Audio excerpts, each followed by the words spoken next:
J'écoute parfois d'autres chrétiens dire, en tout cas, lui aussi c'est un homme, il a des défauts. Non.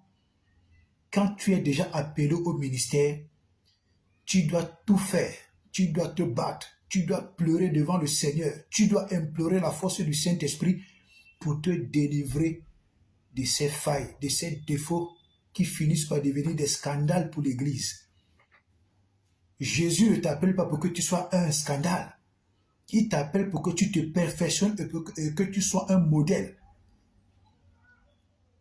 Donc cette raison que les chrétiens trouvent souvent pour essayer d'innocenter certains hommes de Dieu, je trouve cette raison mal déplacée. Oui, quand Dieu t'appelle, tu as des défauts. Oui, quand Dieu t'appelle, tu as des faiblesses.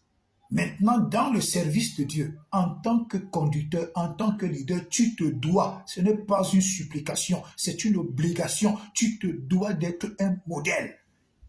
Tu te dois d'être un modèle. Tu dois discipliner ta vie sexuelle. Tu dois discipliner ta vie financière. Tu dois discipliner ton vêtement. Tu dois te discipliner.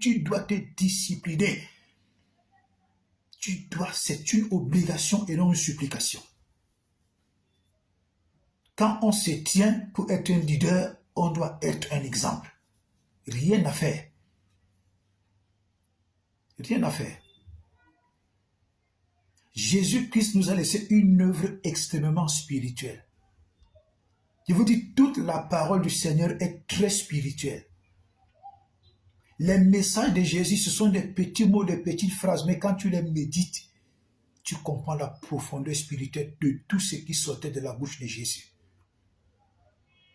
Mais aujourd'hui, l'Église est devenue faible. Les chrétiens sont devenus faibles. Les chrétiens sont devenus des maîtres chanteurs. Ils font chanter des pasteurs et les pasteurs tombent dans leur manipulation.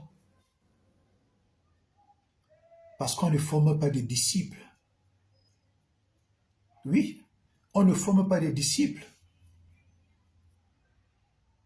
Vous allez voir une église de 5 000 membres, 10 000 membres, mais quand tu vas rentrer à l'intérieur, tu vas trouver seulement 3 disciples ou 4 disciples.